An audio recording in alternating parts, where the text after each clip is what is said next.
Hello, everyone. Sunny here. This is episode 8 of the Zeitgeist Melbourne podcast. Today's show, will be a bit different. I'm going to be replaying a podcast I did back in 2012 with another Zeitgeister, Chris School. Well, we were talking at the time about planned obsolescence, a fascinating topic that we'll be building up on the future. As for why the podcast isn't happening live today, I think sounds from the background are a self-evident reason. We're having a bit of a party here, and we're moving out of the house in a week. So today and the podcast just couldn't happen as normal. But I really hope you enjoyed this conversation. Chris and I did a podcast called TMR Podcast for going on a year back in 2012, and this was probably one of our best shows. I'm going to play it right now.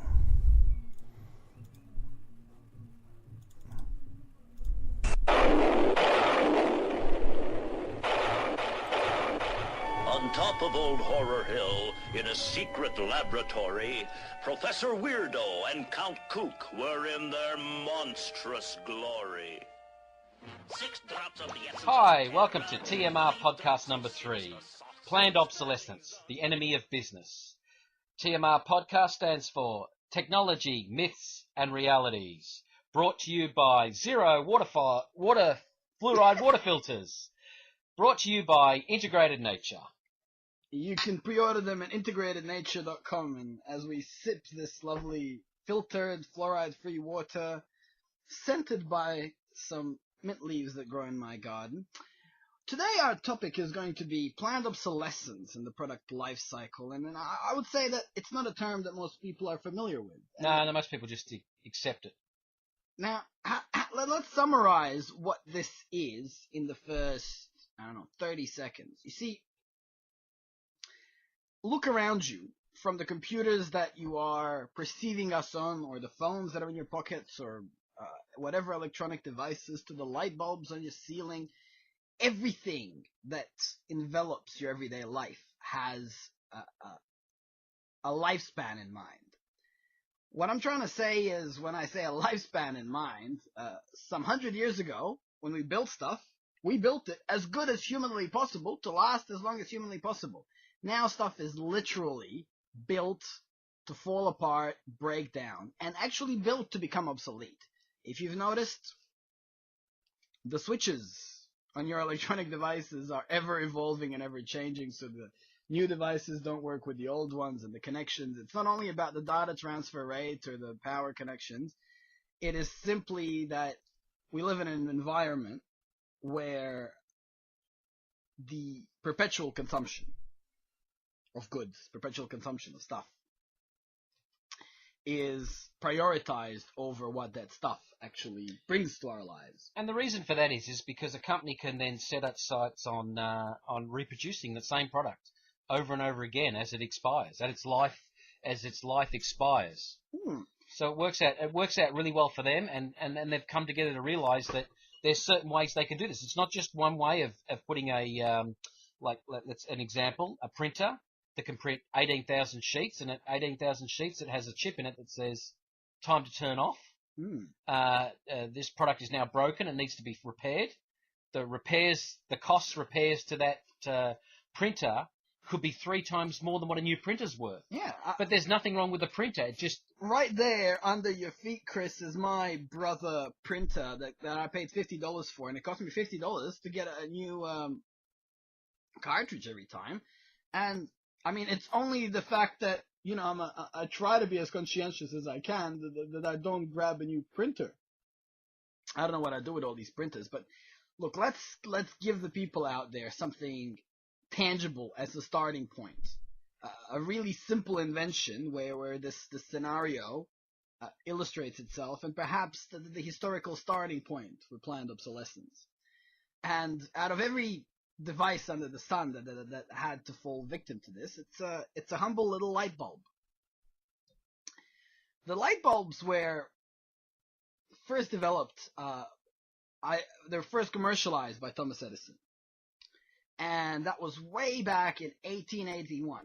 And there's a video, you can find it on YouTube, Thomas Edison's first ever light bulb, of Thomas Edison, probably, in his late 60s, sitting there like a ghoul with a light bulb shining next to him. And believe it or not, that first ever light bulb had, in GE's words and Edison's words, they had 1,500 hours, 1,500 hours it lasted. And they said, that's a modest starting point. We will inevitably improve on that.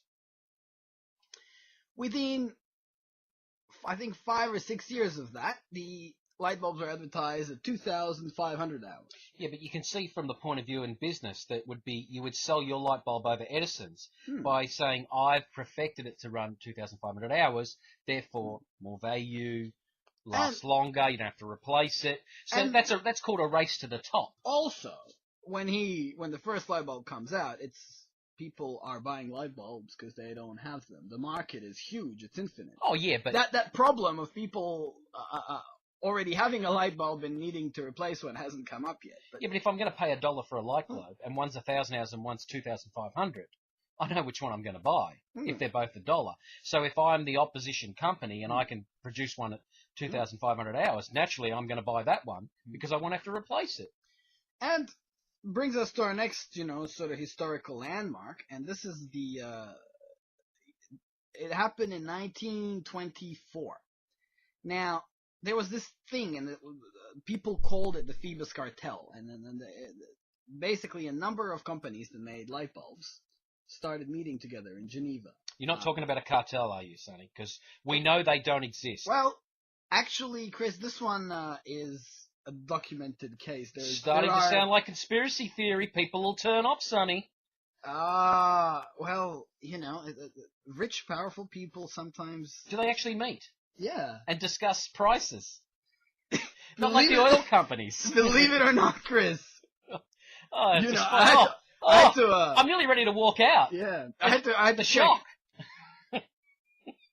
I had to check it about 5 or 6 times, Like, I really... I wonder if... I'd love to see some comments relating to conspiracy theory. Oh, well. This is inevitably... Well, just quickly before I forget, from last week we talked about a way that we could fix the fuel prices. Oh, really? Come on. No, and because we know that that's a cartel. Oh. Conspiracy theory. All right. Cartel. But we'll talk about that at the end of the program, about how we can change that. I tell you what, I have this thing that about half an hour we're going to get to like a recap stage. Yeah. And then we're going to talk about yeah, fair enough. The fuel prices, but Chris has a very, very, very intelligent idea. Now, let's continue. Believe it or not, against every one of my better senses of judgment, it's a historical fact that a number of electrical companies that made light bulbs met, and there are documents from 3 separate manufacturers, Osram, Philips, and Compagnie de Lampe in France. So these things come out some 80, 90 years later. To set the stage, in 1924, 2,500 hours is now the minimal standard. So basically, if you're buying a light bulb that doesn't last 2,500 hours, then, you're getting ripped. You're getting ripped. And patents are coming out for 10,000 hours. People are figuring out how to make these filaments that just don't burn away. And it's not a giant feat of engineering, oxidation, the way they burn out is just traces of corrosive gases that happen to be in there, or maybe the filament is too thin. But tell the people, these have been put into these light globes, these oxidizing gases, filaments that are made of a bad metal, a metal that's not pure tungsten or whatever they use as a filament. They use a few different types of metal for that particular reason, so they want them to break down. They're made to break down. Well, that really starts being the case, because these guys are sitting in a room in 1924 going, well, our industry is heading in a direction where within a decade, our products are actually going to get exponentially less profitable, because we're all starting to make light bulbs that are going to last 5, 10, 15, 20, 50, 100,000 hours. I mean, that would be like a lifetime of an individual. And at that point in time, you can't guarantee higher returns on that business year after year. Well, we know that there's a light bulb in a Californian fire station that's Yeah. been, it's on a webcam, you can look it up. I can't remember the name of the fire station. It's been going for over 100 years now. Yeah, and it hasn't burnt out. They had a birthday for its 100th year and already And like outlasted- most Americans, they celebrated it and sung it happy birthday. 'Cause, Yeah. You know, it has feelings. They had a flag parade and everything. But let's, continuing on this.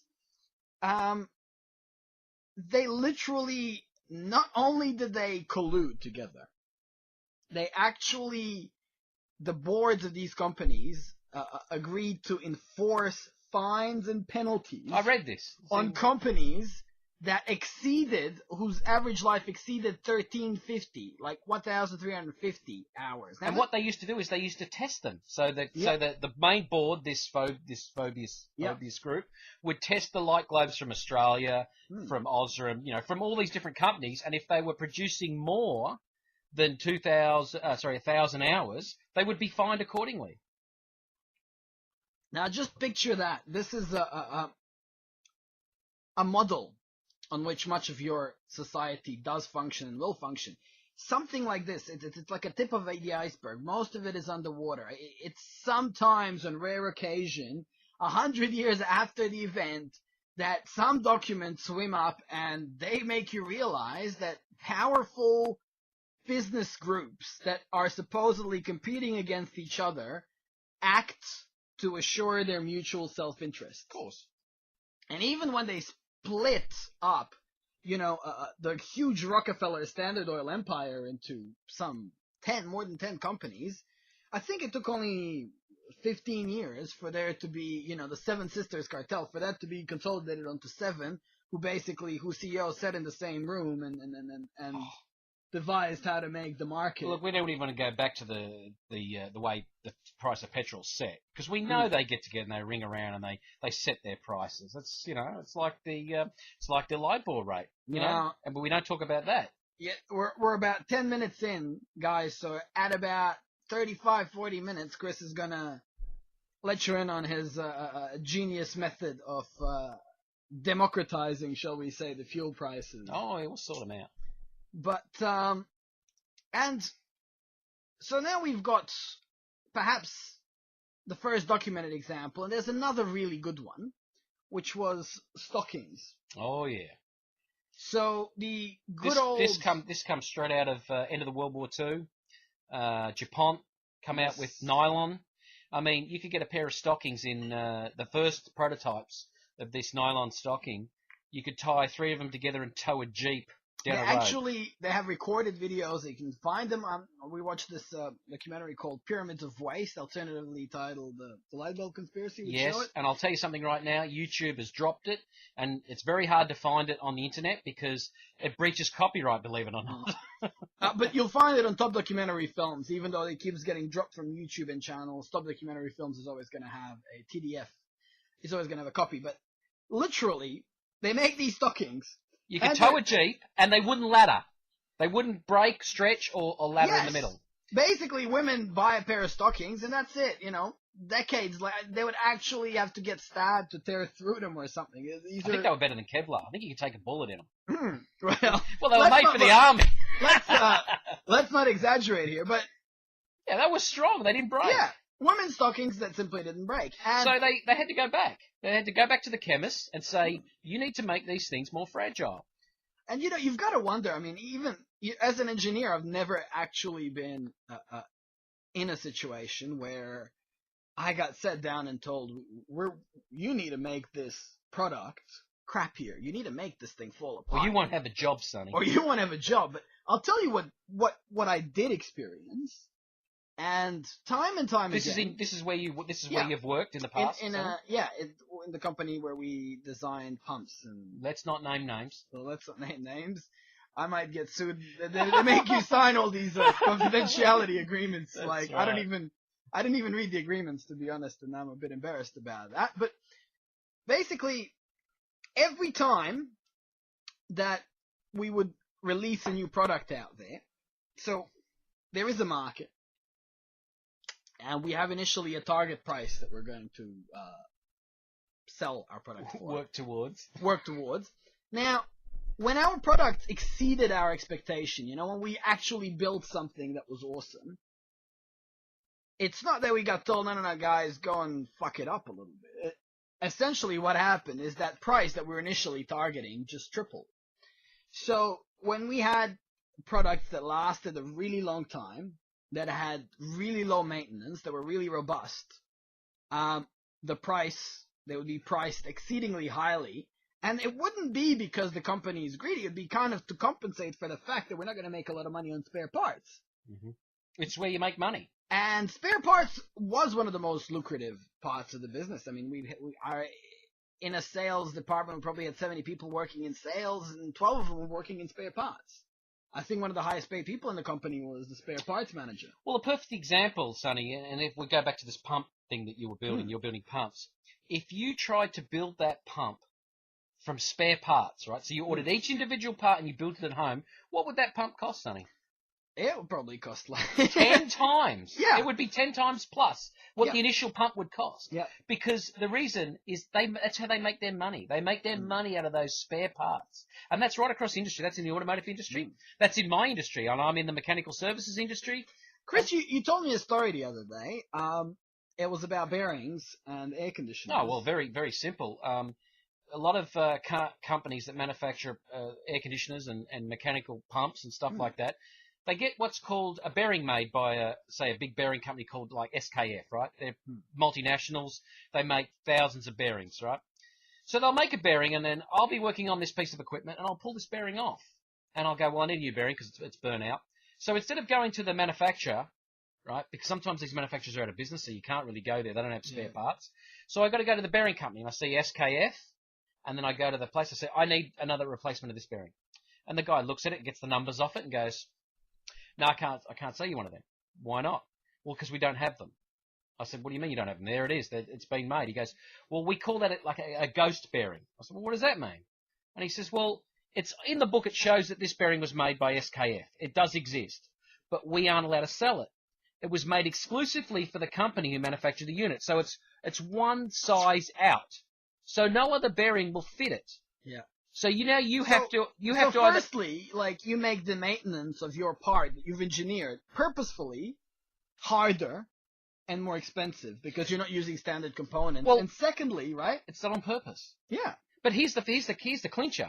So if I was to buy a bearing from this SKF company and say it was a $14 bearing, right?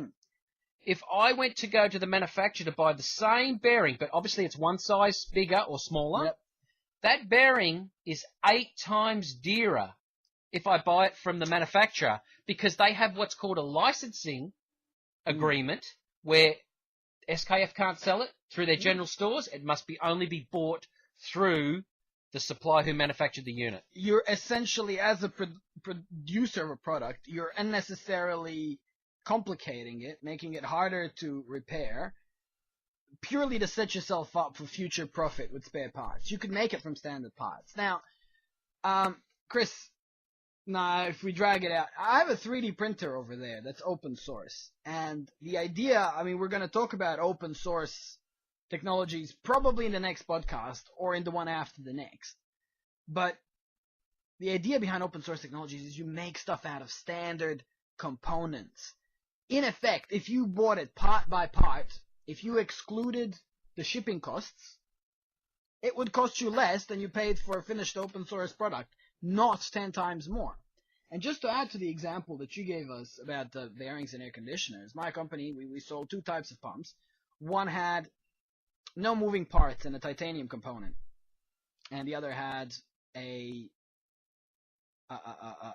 2 joints, articulated ball joints that were immersed in oil, in an oil bath. Yes.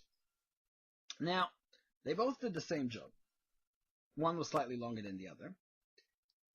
Believe it or not, the titanium, no moving part component was cheaper.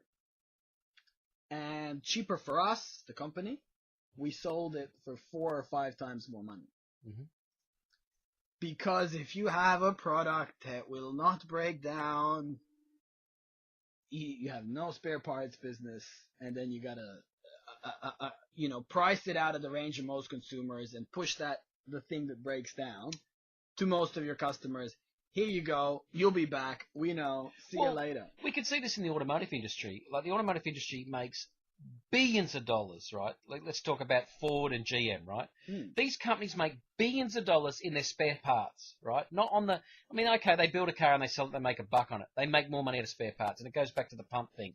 If you tried to build a car out of spare parts, it would cost you 100 times more than what it would if you bought the car, because that's how they make money. Now, I know, and I can't give you a link or a website, but I know from a Bosch engineer that I used to work with years ago, told me that it was a model car, a 1990 car, Holden GM car, that they put a bearing in the front, in the hub axles at the front, that would do 200,000 Ks and then collapse. Yep. Right? It was built to collapse. Now, back to the bearing thing again. You couldn't buy this bearing from anyone else but Holden, and it was expensive. But it was outside of warranty. They knew it when it was outside of warranty that it would collapse, and then you would have to come and buy one off them. I'll give you another example. We had a guy that come to a meeting that I was part of a while back, and he said he used to work for a company that would do the maintenance on LCD and plasma TVs. And he come to the meeting, and the reason why he got involved with our group, which I won't talk about now, what our group was discussing, but the reason why he got involved, because he was disgusted that the TV would come in under warranty, and the computer card in the TV was buggered, right? So he would pull out a card out of the box, which cost $30, like tops, and he would put it in the machine, plug it all back in, set it all up, turn it on, and then the product would go back to the client. Well, his boss would come down and say, now in Australia here we work on 240 volts, right? 50, 55, 60 hertz, right? His boss would come down and say, set the board, because these boards were for European, American, and Australian, 110 volt, 240, whatever it is in Europe, I don't know. He would say, set it for 110. He goes, but these are 240 volt, thingo. And he'd go, well, do you want to keep your job? So what the boss was initially doing was saying, send the TV out under warranty, we fix the board, right, so it goes back to the client, and in 2 years' time, that board will be burnt out again because it's set for 120 volt when we're running at 240 volt here. So they would get a job. Now, that board would cost them $30 to buy from Panasonic, say, but they were charging, when someone brought the TV back 2 years from now, they were charging $500-600 for the same board to be replaced in that TV set. He was disgusted, and his boss said, well, do you want to keep your job? So you know what he did in the end? He went, well, while the boss is not looking, and I'm putting the boards back in, he used to set them for 240 and send them out, because he was so upset by it. But that's just the way it is. Well, Chris,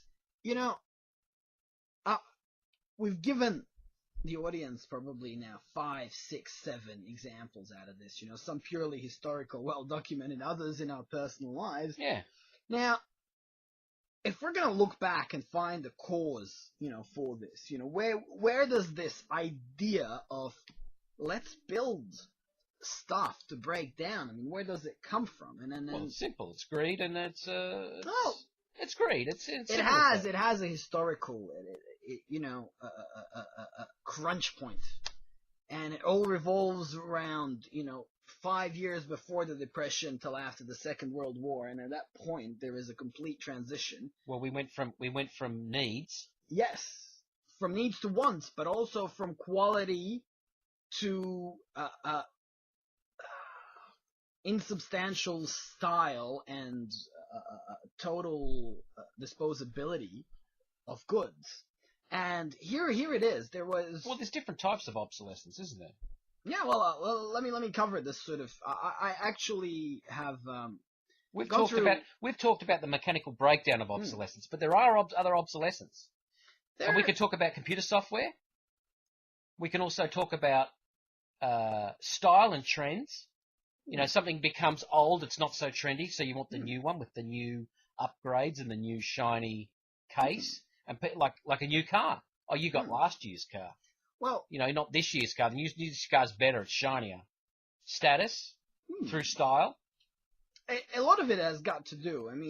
Just let me read this. This is from a documentary called War by a guy called Scott Noble, and then it pretty much discusses this crunch point in history, where this transition from a goods and services economy. Can I take a guess? Can I take a guess? Take a guess. Straight after World War II? Yeah. Well, here, I'll read it. In the 1920s, business leaders were faced with a dilemma. Overproduction of goods had exceeded demand. Production between 1860 and 1920 had increased 12 to 14 times, while the population only increased by a factor of 3. Now, just picture that. We're going 1860 to 1920. This is the Industrial Revolution. Production increased by 12 to 14 times. So even though human beings are increasing their population at an unprecedented rate in history, population increased 3 times over, it could never keep up with the increase in the efficiency of machines and the output of this technology. Well, see, the thing is, the war machine was really good because what it did was put in mass production. And I continue. There were several ways of solving this problem. One was to reduce working hours and raise wages so the production and consumption reach an equilibrium. Pretty simple. We're producing too much. 3 times too much. Therefore, we could produce the same with 1/3 the work. We could have a 3-day, we could have a 2-day working week. Part-time? We could have a 2-day working week. We could all have all the stuff that we need. And life would be awesome. But we could work those extra 2 days and produce enough for the third world. Yeah. I mean, this is literally a dilemma for the 1920s, all right? In 1920s, our capacity to use technology to meet the needs of human beings had already reached such a level that poverty made no more sense, and every single person, even at least in the Western world, could afford to have a comfortable lifestyle and work 2 days a week. But I continue. This would have led to more leisure for workers and a higher standard of living. The problem with this solution is that it could have entailed a slight decrease in profits. Well, clearly, if your efficiency is going up and up and you're competing, your margins are staying relatively tight. And as your efficiency is exceeding the increase of population, I mean, you're meeting people's needs and there's only so much that they need. And that, 7-8% growth on production and exports and manufacturing stuff every year can't be sustained because, the people can't multiply that quickly when you have that as a paradigm within your economy. Now, where am I? Yeah, corporations, and even we're talking a slight decrease in profits. But of course, corporations are mandated by law to maximize profits on behalf of their shareholders, regardless of the social environment costs. So, that extra 3% for a corporation that takes a profit from, say, 10 to 13%, it's profit maximization. And that is more important than anything. It's more important than your environment. It's more important than your human needs. It's more important than your comfort, your leisure. Anyway, according to business leaders, there was another problem. And this is from publications at the time. Joel Edgerton, the president of National Association of Manufacturers, this is like an association of business leaders at the time, warned that a shorter work week would undermine the work ethic and potentially ferment radicalism. Meaning that if your workers have some free time, they might have time to think, Sonny. They might have time to think. That actually, even in the 1920s, the business leaders, the people that run the world, were afraid of giving people free time because then they might work out that even though they may live comfortable lives, there is a distinct level of inequality and exploitation that is taking place in society. They may want to participate a little bit more in their lives, and then it does threaten. But they might have wanted to spend their free time learning to make those machines even more efficient where they didn't have to be there at all. Yeah. We wouldn't want that.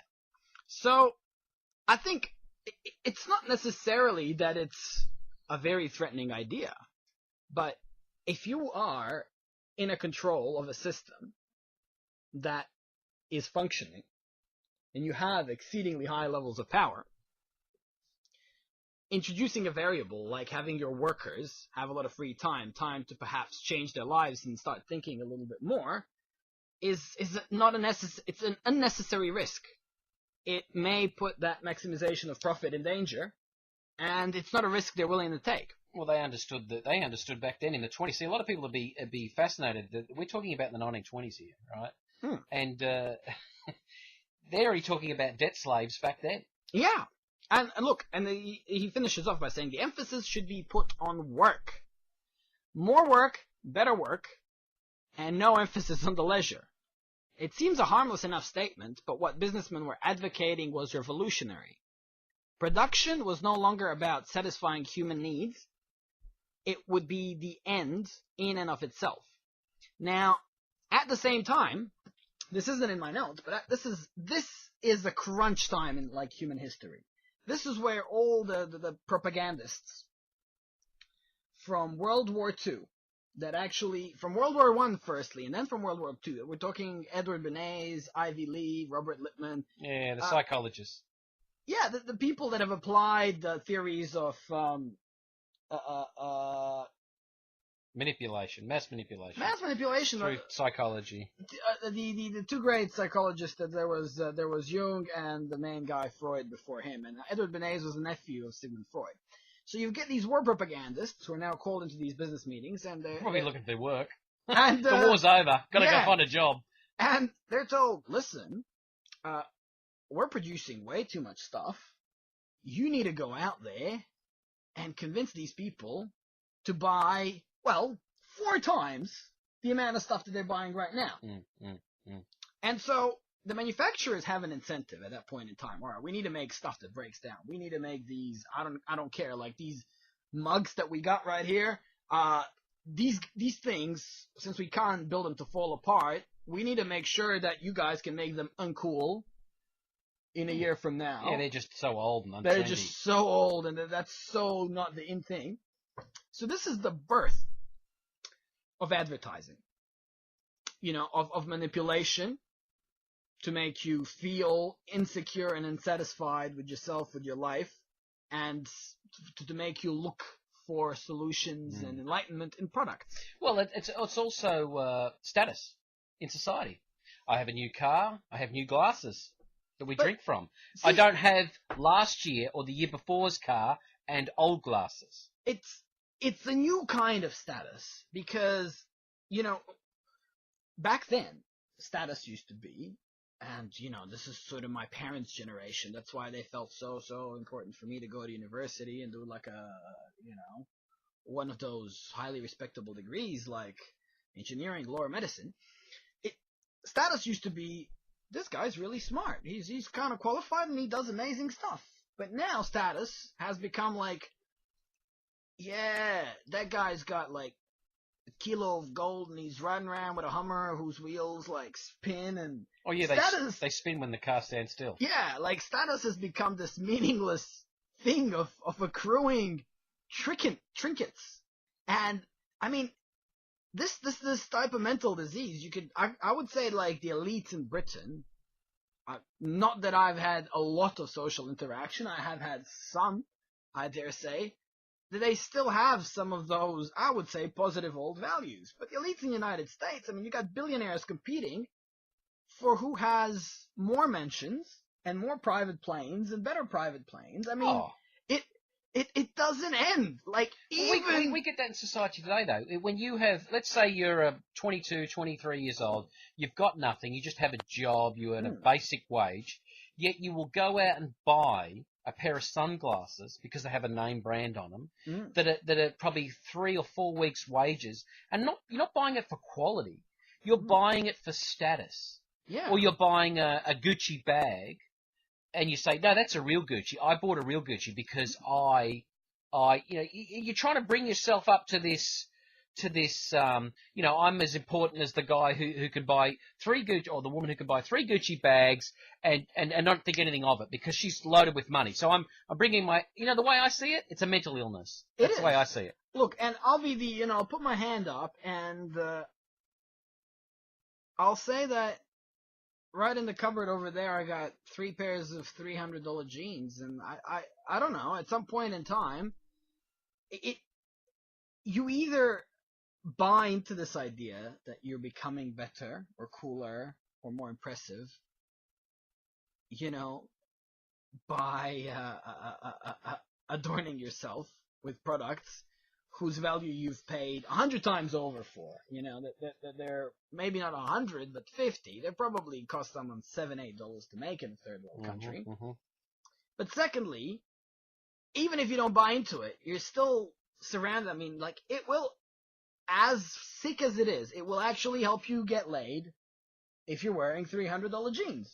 It actually will, because you the got girls are going to go, those are those new nudies, like, yeah, that's totally hot. And what type of, like,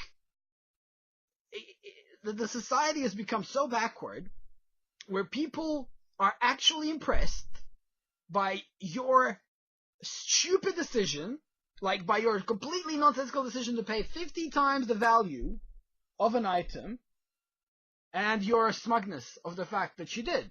Like, nah, like, if you do that, you're a fuckwit. And I don't know, maybe I missed out on some action, but I'd rather do that than just know that I'm a fuckwit. Look, these people are artificial, right? And it's not their fault. This is what they've been brought up to believe. And my grandfather used to say to me, clothes don't make the man, right? So if he's wearing a suit and he looks smart and he's dressed smart and he wears an expensive watch, it doesn't make him smart.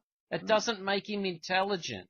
And yet, you see on these shows, and I know everyone knows this show, whether you are anywhere in the world, it's called Big Brother, right? And I remember watching it one night because I just, it makes me giggle. these people are morons. But anyway, one guy gets on there, hard-working guy, European background. He's a tiler, right?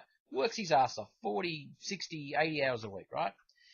And he buys all the trinkets. He's got the super slick looking car. He's got the brand name T-shirt. He's got the brand name jeans. And he says exactly the opposite of what my grandfather used to say. He says, "What you wear is who you are." But that's what he believes. But why does he believe that? Because that's what advertising tells us. And I mean, I stress this again. I'm repeating it.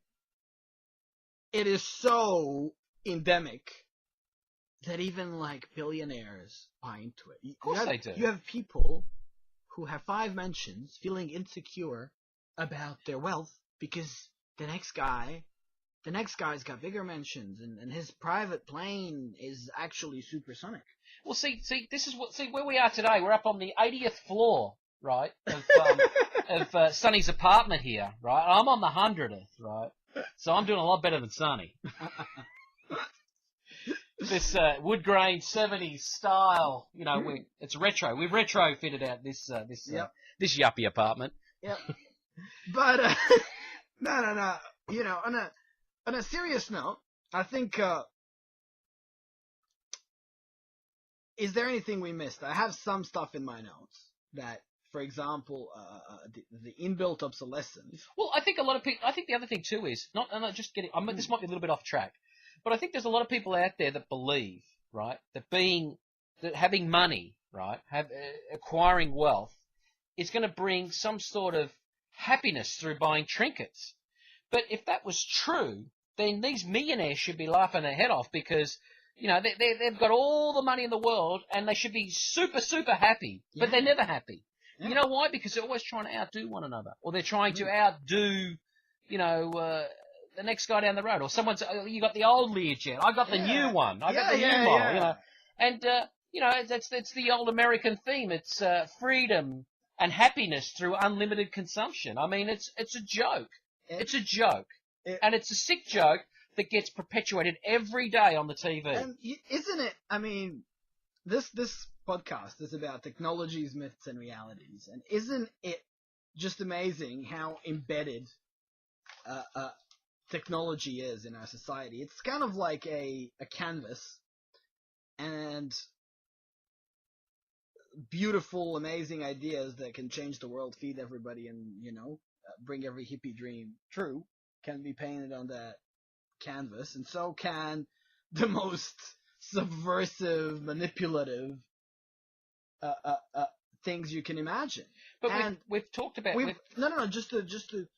we start off at a point where people who own factories are producing more than people can buy. And we end up with a point that necessitates a culture of manipulating billions of human beings into habits that are destroying the environment, the earth, into insecurity about themselves and their life, and all because at some point in time, 50 years earlier, some dudes were sitting in a factory going like, people can't buy all the stuff we're making, we need to force them to buy it somehow. You know? But see, back then we had a race, back in pre-20s, right? Mm. With the Industrial Revolution, we had a race to the top. Yeah. Build the best product, build it better. Okay, there was also the price factor, but build a great product, and you build a brand, and people will buy it. And I know I've bought this generic cup. It's made by, let's say, Hanson, right? Let's make up a company name. Hanson builds stuff that lasts forever. Well, when they hit 1922, it was then become a race to the bottom. It was, let's build it cheaper. It's all about price. Let's build it cheaper. But not only that, because we have to build it cheaper, we're going to use cheaper materials. I mean, you know, it's like making it worse and worse and worse to the point where it practically, you use it 3 times and you chuck it in the bin. And I don't know where you are in Europe or the US, but here in Australia we have this shop called the $2 shop or the €2 shop. And what it is, it sells Chinese junk that's so cheap. And it could be a can opener or a pen, and the pen will work twice. And then it'll break because it's made of the worst material you've ever seen. And then you chuck it in the bin, you go, well, I only paid $2 for it. But the stupid thing is you go back to that shop and you buy another one. And it's not because you want to buy a better one, it's just that you can't afford to buy a better one. You know, you want to have all these things, pens and can openers and TV sets, but you don't have unlimited funds, so you can't go buy the best. And we've got to the point in society today where there isn't a best anymore. I remember when I was growing up, if we talk about tools, because that's where I come from, you buy this tool called, and I'm going to do a brand name, Black & Decker. They were the best. They were indestructible. And then they used that indestructible name. You know, you buy a Black & Decker, it's going to last forever. It's a tradesman's tool. And then they junked it. They started selling that product and they made it inferior and less inferior. You know, we're just getting worse and worse. Still saying, no, we build the best, we build the best. This stuff is junk. You chuck it out the window now. And what they do is then they dump that brand, they move on to the next one. And they'll steal someone's brand who probably makes something that's half reasonable, and they junk it down. And also, that happens because, see, companies are not... If there was one guy, and if you're the company, it's, you know, your reputation is at stake for building something. But if it's a corporation, the shareholders change overnight. And, you know, you could have Black & Decker today. It might have been started by a dude called Black and a dude called Decker who tried to make the best tools humanly possible, and they were really proud of their tools. But, you know, 30 years later, they retire, some billionaire buys the company and goes, how do I make more money out of this? Yeah, but see, wait a minute. Let's talk about a family business, right? If you're running a family business, let's say it's Black & Decker, right? Mr. Black and Mr. Decker. And they build these tools, right? They're building on reputation. Yeah, sure, they've got to make profits. They've still got to keep their workers happy. They want to build a good product. It's a race to the top. Let's build the best, right? But when it gets bought out by a company, the company's the opposite, right? Because now it's all about more profits every year, right? So reduce wages, automation, bring in automation. So what's the next big thing? We've got rid of wages. We've brought in automation. How can we make more profit selling the same product? Well, we can. We can make it look like the same. But what we do is we use inferior metals, inferior products to build this thing, and we run it into the ground to the point where it becomes nothing, and then we buy up the next brand name.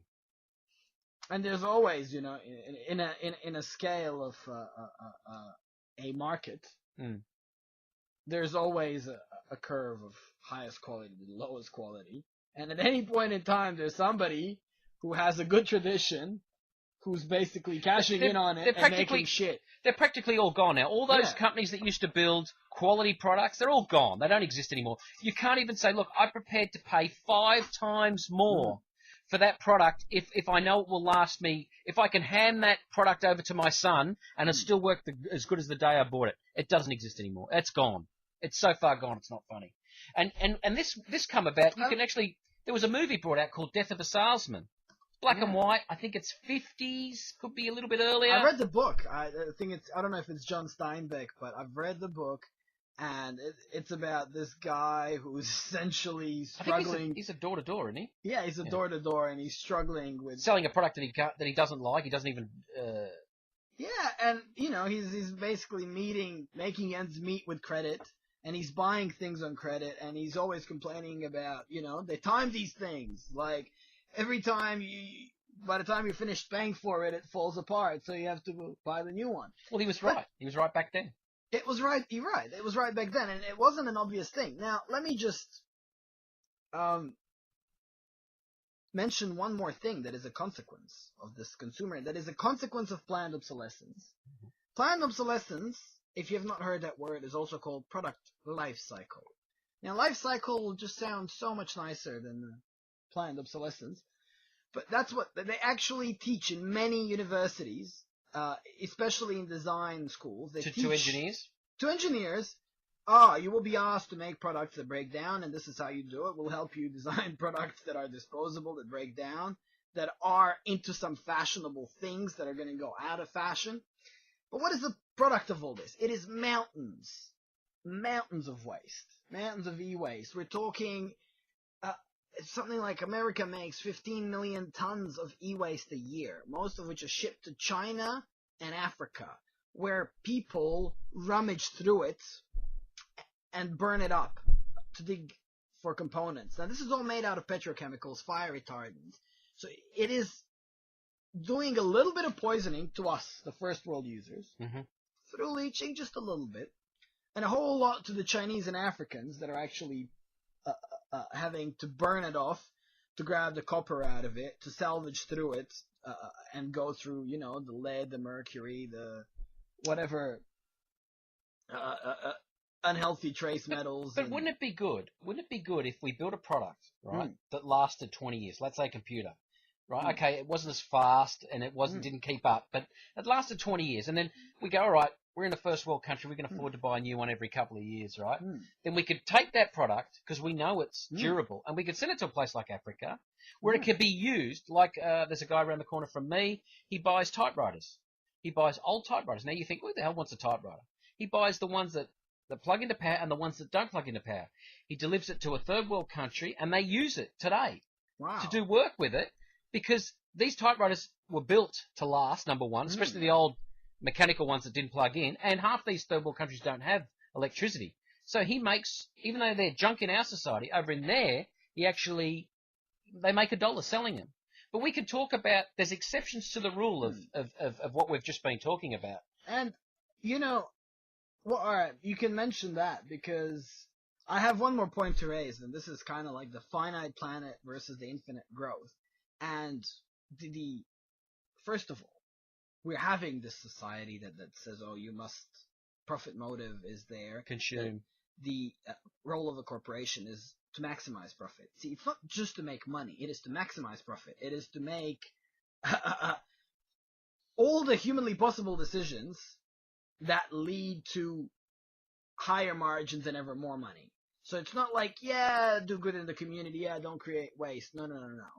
If you could externalize the waste, if you can dump it and get away without paying it, create waste. If your products get trashed after a year and they don't come back on warranty, or you don't have a warranty on them, or they keep buying more, do that. So whatever, they have these series of decisions that lead to a paradigm where Earth is being dug up, we're burning up the oil, we're taking up all the resources, and there's so much waste that we're actually reaching a point where they can't keep growing and selling it anymore.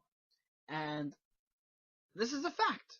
Now, due to this fact, though, there have been some quite dangerous ideologies that people that believe same as Chris and I about that this infinite growth paradigm must end also have some ideas that they're smuggling in. For example, overpopulation. We are thrashing the earth because there's too many humans on it. And this is bullshit. This is such a bullshit argument. I hear this so many times. There's so many people, we're overpopulated, we should do something about it. And I say to people who say that, well, why don't you kill yourself? Because that would be one less person we have to deal with.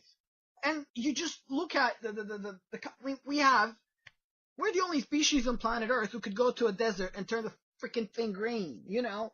I think Earth would do better if human beings actually actively used our technology, which is exceedingly powerful, to go like, oh, look, we need to manage this Earth environment ecosystem. We need to create more life. We're the only species on planet Earth. I mean, monkeys can't, I mean, they could be intelligent. They can't go out and plant forests. You know, dolphins and whales could conceivably have more intelligence and processing power than us, but Can't put it into action. I don't see them building rivers and dams and irrigating the deserts or changing the flora and fauna on the sea floor. They still seem to swim close to those Japanese whaling ships. But my point is, I'd like to see an Earth with 20 billion humans without deserts. You know, I'd like to see 20 billion humans without these shopping centers and the super highways and mountains of e-waste. We could actually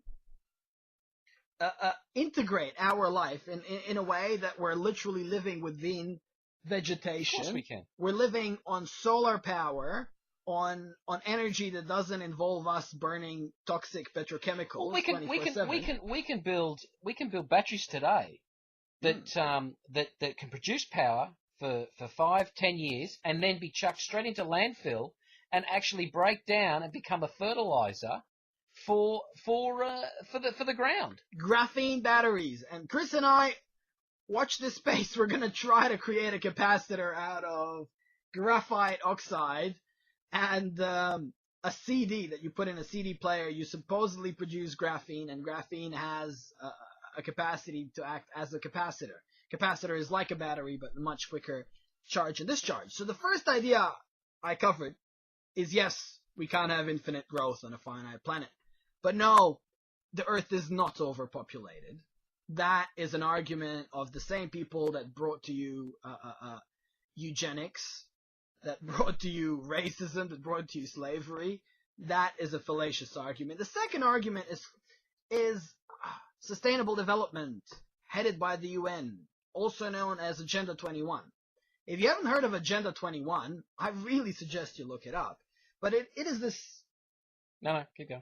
It is this plan to essentially make us into docile prisoners living in a relatively comfortable prison of high-rise buildings that go up to 100 floors, where we are plugged into virtual reality and play video games all day, where corporations own and run everything, and we're run off the farms, run off the rural land into these mega jam-packed cities. Well, that won't happen to me, Sonny, because I don't drink fluoride. Well... Anyway, no, what we should do, we're getting a little bit off topic because we could talk about Agenda 21. That could be a whole new show. We should talk about is the positives. We should be talking about the positives of society. Now, one of the things I've got here, because I was in the army once, I won't say which one, but anyway, I was in the army once, and one thing I did notice that when the army builds stuff for themselves, I'm talking all armies, the stuff is built and engineered to last. They don't want this shit to break. And one of the things I've got here, you can probably see it on the cam, it's a shovel. It's a German shovel. Oh, no, American shovel. No, German. Sorry, German. It's German built. Germans build some really good stuff. They're really good engineers. Now, what this is a shovel. It's a pick. And, see, shovel, pick, got a wooden handle on it.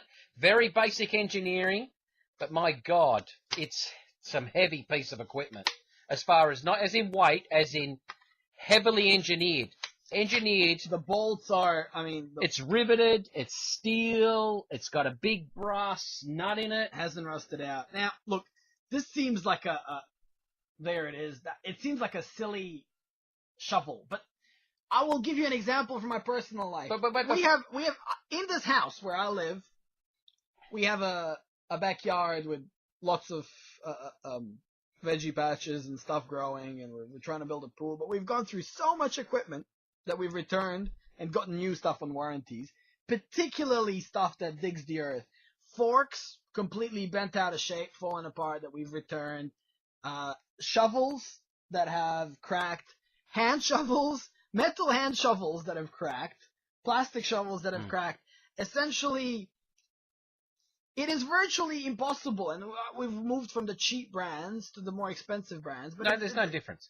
The thing is, There this is a shovel, difference, a this huge shovel, difference, but- this shovel was designed and built in Second World War, right? And this one here is stamped 1965, but my brother has one that was 1940, and they have never changed the design. Why? Because it works. It doesn't break. Now, not only this, the shovel, but there's other things that the Army make. You know, anything that's Army surplus, 90% of the time, it's built to last forever. I have a vinyl drop sheet. We used it as what the Army calls it I forget, a long time ago when I was in there. But I had this thing for 15 years and I could not put a hole in it. And in the end, it got so bad. I mean, it got to the point where it fell to bits, but it lasted 15 years. It was a sheet of nylon that I used to lay on the ground when I was working because, you know, the ground would be dirty and muddy and all the rest of it. 15 years. I bought a Chinese replacement because I couldn't buy the one I originally had because it was from the Army. It didn't last 6 months, right? Now, there are other examples too. When we talked about Second World War and how the production, using technology, because mass production, like if you, in a light bulb factory, in the aircraft factory, in the car factory, a lot of, I would say robots, but I would say machines that can punch out huge volume with little maintenance or little, it wasn't one man per machine. It was, let's say 5 machines per one man, right, to maintain, to keep running. So they push technology to a point where they could mass produce. And a perfect example, anything that's mass produced production line, they build machines there that don't break. Now, if they've got to put a tungsten or gold or some exotic metal in there so the machine will not break down, it's worth their while. Now, they'll spend the money. I worked in an engineering company that has a lot of equipment. We had lathes, we had things that bend machinery, we had the things that put threads that were from the 1800s. Literally stamped stuff from the 18. We have it running today. We have 100-year-old factory machinery running today. You know why? But you know why? Needing less repair and less maintenance. But why?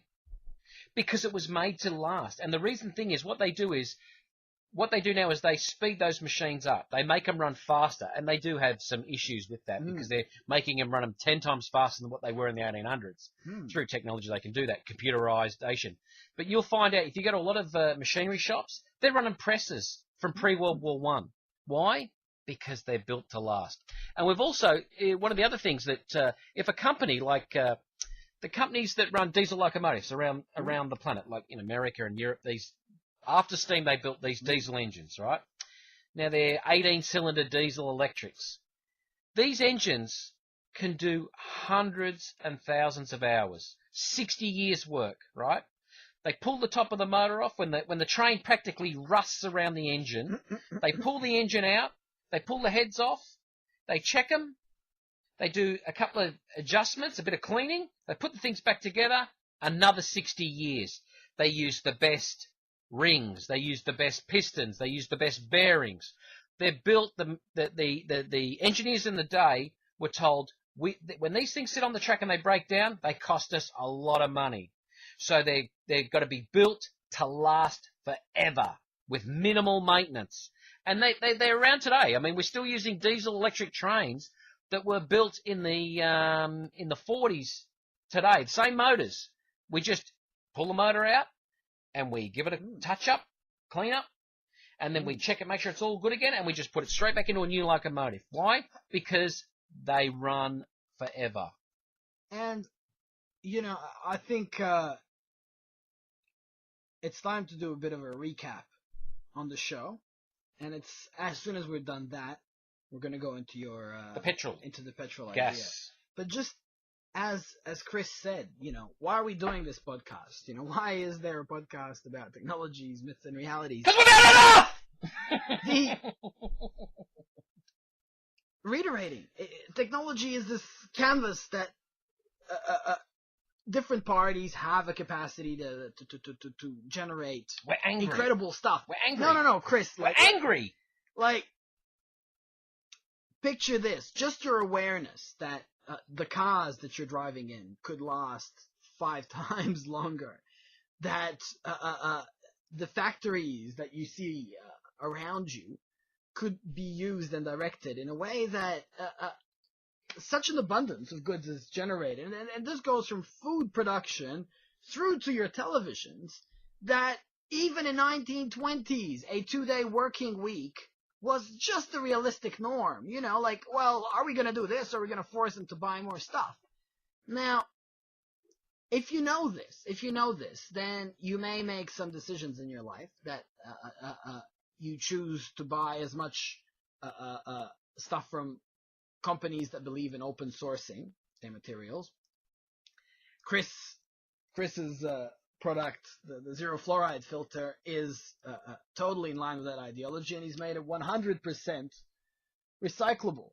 Well, I try my best, but you've also got to remember is because of the way my filter is constructed, it's an absorption filter. So it gets to a point where it's full. Now, that can be washed out, but needs to be washed out with acids, right, chemicals. And I wouldn't advise anyone to do that unless you knew what you were doing, to be using chemicals to essentially, flush out. But it can be recyclable. Like if you, we might work out something where you send it back to us after you finish using it. We'll, do some sort of deal with the postage, and we send the filter back, and then we can send it out to a company that can wash out, and we can reuse the product. Yeah, and if you build things to design as long as humanly possible, if you build them to be designed to be recycled rather than dumped, we're going to meet our needs more easily. There's going to be way less poverty on the planet, way less environmental disasters, and we're going to live in a better world if people are aware that the goods around them are designed to be trash, designed for the dump, designed to fall apart. And once you start making consumer decisions away from that point, there is a real potential to change the world. And then a lot of where our society is and where it's heading is associated with technology. And I think on that note, we shall end with the topic. Well, I'd just like to say one other thing too. Pre-World War II, most things in Europe were built to last, like fridges were built to last 25 years. And they last past 25 years. Like we talked about the light bulb, that was supposed to last, 20 years. The filament in the light bulb was supposed to last 20 years because they had finite. They couldn't just import, let's say, tungsten. I'm going to use tungsten. I'm not 100% sure. They couldn't import tungsten from America or England or anywhere like that because their countries were locked up. They're communist Russia, and East Germany. We're not going to give them nothing type of thing, right? So these companies, their engineers were told, make it last because we can't keep turning it over and replacing it. And after the war, after the breakup of the Russia's communist system, and when the wall fell down in Germany, all those businesses got bought out. Well, they either got bought out or they fell into the ground because they couldn't compete. But here's the mental picture, guys. Mental picture: East Germans, Iron Curtain suppressed, backward. This is in the 50s and 60s, 70s. Those guys, who were decades behind America and Europe, were producing fridges, light bulbs, bikes, not cars so much, I gotta say, but most definitely the white goods, washing machines and fridges, that are around today, that have easily outlasted 20, 25 years. And it's so achievable, it's beyond funny. So next time your machine falls apart, probably do some Google searching as to what... And I think another thing too is if people go to Integrated Nature, they might find some other products coming out in the next 12 months that will last. Because that's one of the other things we'd like to push is products that we know that you can buy that will last 10, 15, 20 years. And we think it's achievable. We think we could start with very basic products. And more importantly, even than that, using as often as possible, cheap standardized components. It's not being in some business of making convoluted parts that we can earn a ton on spares. It's just like, if you could use a standard bearing, use the cheapest possible standard bearing that should it ever go wrong, not the cheapest possible, the highest quality of that module, but should it ever go wrong, you could buy it in 100 different stores for a pretty affordable price. That's right. Anyway, let's move on. Let's move on to our Big idea. Petroleum, gasoline, petrol, which we call it here in Australia, unleaded, diesel, doesn't matter what it is, right? There's an idea that I come up with 12 months ago to fix the price of fuel. It's possible to do. Because I don't know whether you know this, Sonny, but in Australia here, in any state, whether it be Sydney, Melbourne, Perth, we have enough fuel in our big tanks in storage in these refineries, not just in the refineries, but in the holding tanks, whether it be Mobil, Royal Dutch Shell, British Petroleum, to last 4 days. 4 or 5 days at the tops. And if we have no more fuel coming in, that's it. We don't hold a lot of fuel in reserve, refined fuel, or even crude. So how these petrol companies work is on logistics. They know that in Victoria here where we live, they use X amount of litres per week, right? So 4 days of storage. The most amount of fuel is in transit. So there's a ship coming from Saudi Arabia. Now there's probably 6 ships heading down from Saudi Arabia now, heading to Australia, and probably heading for Victoria. So majority of our fuel is in transit. And this happens in every city around the world. So we've got fuel coming into Melbourne. We've got 6 ships coming into Sydney. We got 8 ships we got 30 ships heading out of the Saudi thingo heading towards LA. Same as in England. So here's the mental picture. So understand that the fuel is always in transit, right? So here's what you do. If you can uninterrupt that fuel in transit, right, then you can hold those particular companies, right, sort of to ransom. Because they can't just ring up Saudi and say, hey, don't send us 6 ships this week because we're not selling enough fuel. They can't just stop it. This is how it works. These ships go every day, right? They can't just stop them. They can't divert them. They can't send them off somewhere else. So what happens is, if we devise a plan as a group of people, it takes a lot of people to do this, and, here in Melbourne, which is not hard to do, we could say, this month, we're not going to buy Shell fuel. We'll buy every other fuel, BP, Mobil, Exxon, Chevron, all those fuels, but we won't buy BP for 1 month, right? Now, if people know this, and we put up a Facebook page and we say, do not buy this thing, that company will have a heart attack. A heart attack. They'll have fuel coming in, they can't get rid of it. So what they'll do is, they'll plummet their prices. Now, the other companies have to fall on suit, because let's say, would you say Shell? We said Shell. All right, let's say Shell drop their prices because they need to get rid of this volume that's coming in. The other companies will drop too because they don't want to lose sales and they can't see Shell fall over. So that happens 1 month. Then the next month, we go British Petroleum. So we buy Shell, we buy Chevron, we buy Exxon, but we don't buy British Petroleum. They go into a heart attack. They ship down their prices. And just to reiterate, like you've explained this, let's say we chose not to buy BP. BP has 4 days of fuel. Their tanks can hold 4 days, and that's full. They got ships coming in. They can't. The ships will sit there. If this fuel isn't filled into the tanks because the tanks are already full, they're losing millions. And millions a day. And the ships will be sitting out there in the port because they got nowhere else to go. They'll be just sitting there waiting to unload. Costing BP millions. Costing them millions. They might be able to divert a few interstate, but you got to remember, if Melbourne or a city is getting fuel coming in, so's the next city. So they can't send the ships up there to dump their fuel there because they don't have the capacity to store it. So it has to sit. And for them to make it sit, they have to drop the prices. Now, here's number 2. Let's just say, all right, I don't want to get on Facebook every day and check to see which station. I've forgotten this month because remember, we're not going to rotate it as in January BP, February Shell. It's no point because they'll work that out, right? So we're going to do it indiscriminately, right? So what about if I said, I can get a company that can send out a text every month to 100,000 people, costs you $1 a year, and I can send out 12 texts a year, because 12 months in a year, just in case people can't do the maths. Send out a text every month saying, this month we're not buying Shell. So just in case you go to fill up your car, oh, geez, was it Shell or BP? Was it Exxon? I got a text now, this month, January, it's BP.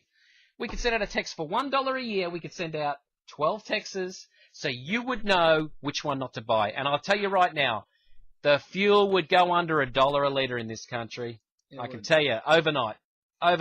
With 1 week, they'd be panicking. The second week, they'd be screaming, what the hell is going on? But it takes a lot of people to do it. Chris, it's a genius idea. And I don't know. I don't think you want the copyright. Are you willing to rescind your copyright that you get by the virtue of your voice being recorded? Because honestly, if anybody wants to do it, anyone could do it, they could do it. I'd love to see somebody, after listening to this podcast, create a Facebook page, get things started on it, because I think awesome ideas like your one, just should be launched into well, it takes the people. If you want change on this planet, you've got to get the people behind you. And corporations and the government and politics know this, right? They keep the status quo numb with sports and some celebrity throwing their girlfriend down a toilet, or like beating up his wife, or taking drugs. And I don't give a rat's ass about other people's lives as far as that goes. We should be more worried about, we're all the same. Muslim, Christian, whatever you are, who cares? You're from this planet. We should all be looking after one another, and we should come together as one, and we should say, look, enough is enough. We're being ripped, and we're sick of it. And even when I retire, I thought when I've worked my whole life, I've paid all my taxes, when I retire, why am I still paying bills? Why? I've worked my whole life. I've paid taxes. I've paid my bills. Give me a break. Let me spend the last couple of years of my life without having to pay. No. You're going to get medical bills. See, here's the plan. Oh, put me in asylum. Even, it's kind of like the profit motive is an interesting thing. You see, people are ever less healthy, and they live ever longer. It's like the ultimate master plan for the pharmaceutical companies. It's heaven. Everybody's got allergies, food weaknesses, they got anemias, deficiencies, etc., etc. And the old people are on, once you get past 70, you're on like 5 drugs. And you're living another 15 years. You're the ultimate consumer. You've saved a ton of money throughout your whole life, and now you get to spend it and give it to Big Pharma to keep you alive. And it's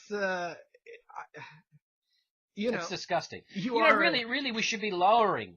Every year, you should say, the government should come out and say, we've just lowered the age of retirement to 30. Because we don't need you to work anymore. We like it that you come and give us advice and stuff, but we don't need you to work. But that's what we'd like to see. I mean, this whole thing, I see this thing over in Greece. Oh, the Greek people, they're lazy, they retire early, they live off the government. Well, if I've paid taxes my whole damn life, why shouldn't I retire early? And more importantly, this notion, they're bludging. Wait a second. You know what? Imagine we're like at an island where there is total abundance of animals and game, and it takes us an hour each morning to gather up everything we're going to need for the day. I mean, and then after that, whatever, we sing, write poetry, chill out. Are we bludging compared to the Scandinavians that have got, to work their ass off to build all their crops? In a sense, you do what you need to do to meet your basic human needs, which are shelter, food, water, etc. And now we live in a society where these can be met on an average by less than an hour labor from each person a day. But we have to invent an ever-escalating number of artificial fake jobs where we try to sell mobile phones to each other, rather than possibly have free time, because God knows if we have free time, we might start, thinking about the world. That's the problem. I'd like to sign off by saying my name's Chris Cool, and fuck you, petrochemical industry. All right. You know what the young people do? Thank you, Chris. I thought you were confused. All right. I am confused. Now, I think it's about, podcast ending time, and yeah. What's our next podcast, Sonny? It's going to be on open source technologies. It is like the vision, the model for the future. Now, if you're young out there, this is trendy. All right? It's cool. It's cool and trendy. And Justin Bieber said so. You can get your Ray-Ban sunglasses from a 3D printer now. All right? That's where it's going. Now, also, yes, there'll be an icon. I'll put it up there to subscribe to this podcast. You can look us up on iTunes. Just search TMR Podcast on iTunes. And be nice. Leave us a review. And how about some comments? Do you like our show? Do you think we should change it? Do you think we should just piss off? Okay. So that's all for today. Sonny here for Zeitgeist Melbourne, signing out. And indeed, you've been warped back a little bit. Today is actually the 8th of November, 2015. But that was a show Chris and I did back in 2012. I'll look up the exact date at some point. So much for today. We will be back next Sunday, starting as usual between 4:30 and 5. And we need a gap that big because, logistics and disorganized people. All right. Take care, y'all. Bye. What I'm trying to say is, when I say a lifespan in mind, some 100 years ago, when we built stuff, we built it as good as humanly possible to last as long as humanly possible. Now stuff is literally built to fall apart, break down, and actually built to become obsolete. If you've noticed, the switches on your electronic devices are ever evolving and ever changing, so the new devices don't work with the old ones, and the connections. It's not only about the data transfer rate or the power connections.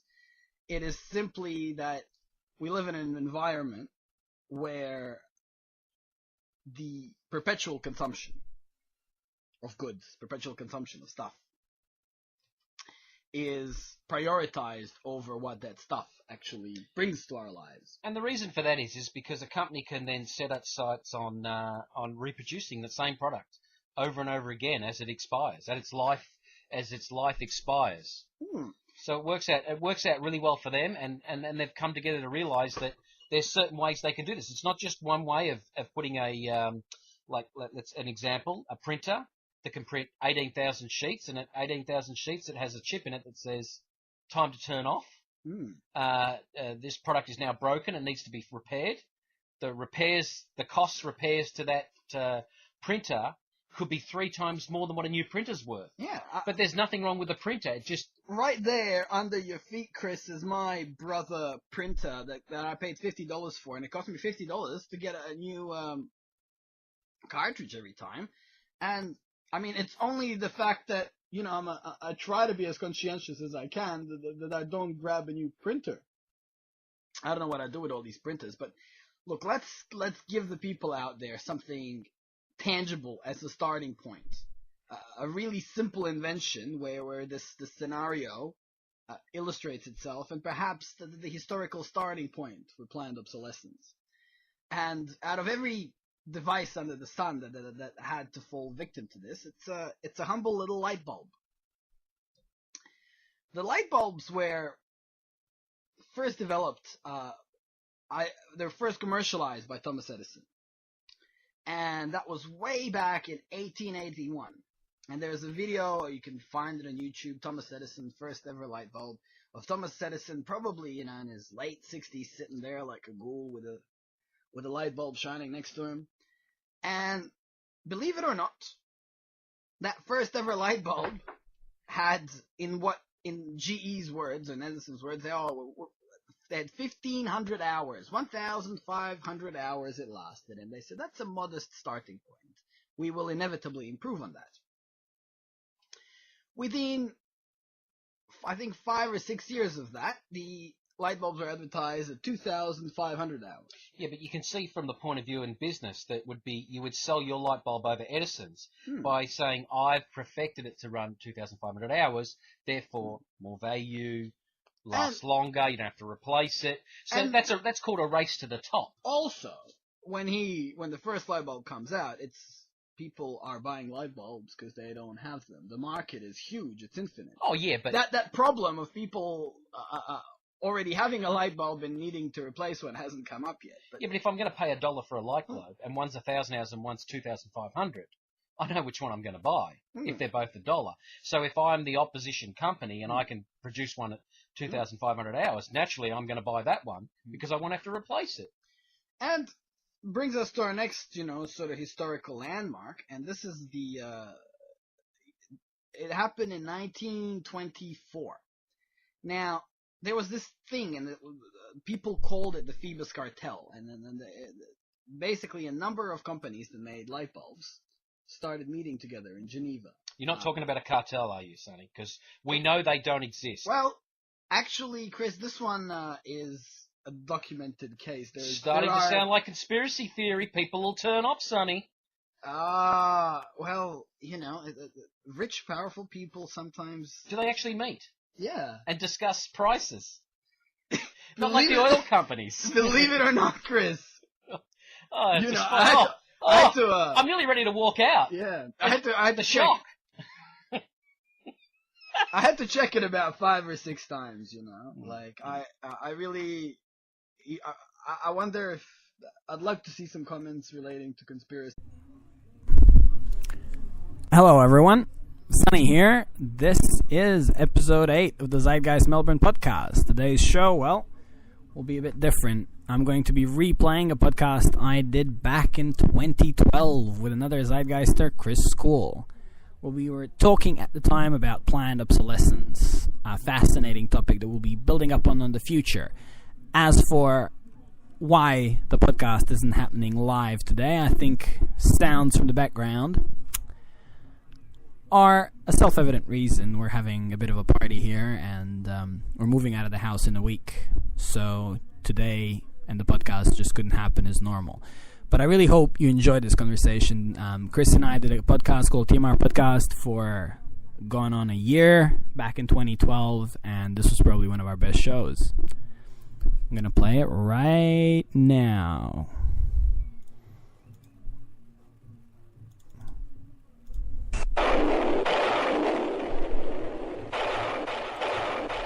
On top of Old Horror Hill, in a secret laboratory, Professor Weirdo and Count Kook were in their monstrous glory. 6 drops of the essence. Hi, welcome to TMR Podcast number 3. Planned Obsolescence, the Enemy of Business. TMR Podcast stands for Technology, Myths and Realities. Brought to you by Zero Fluoride Water Filters. Brought to you by Integrated Nature.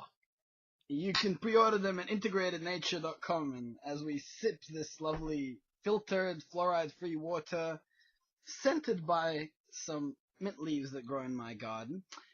Today our topic is going to be planned obsolescence in the product life cycle, and I would say that it's not a term that most people are familiar with. No, most people just accept it.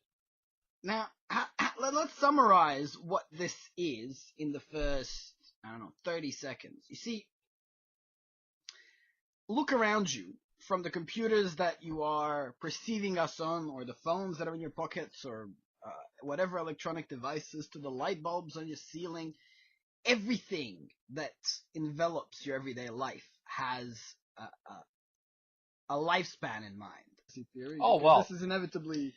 Well, just quickly before I forget, from last week we talked about a way that we could fix the fuel prices. Oh, really? Come on. No, and because we know that that's a cartel, conspiracy theory, right. Cartel. But we'll talk about that at the end of the program, about how we can change that.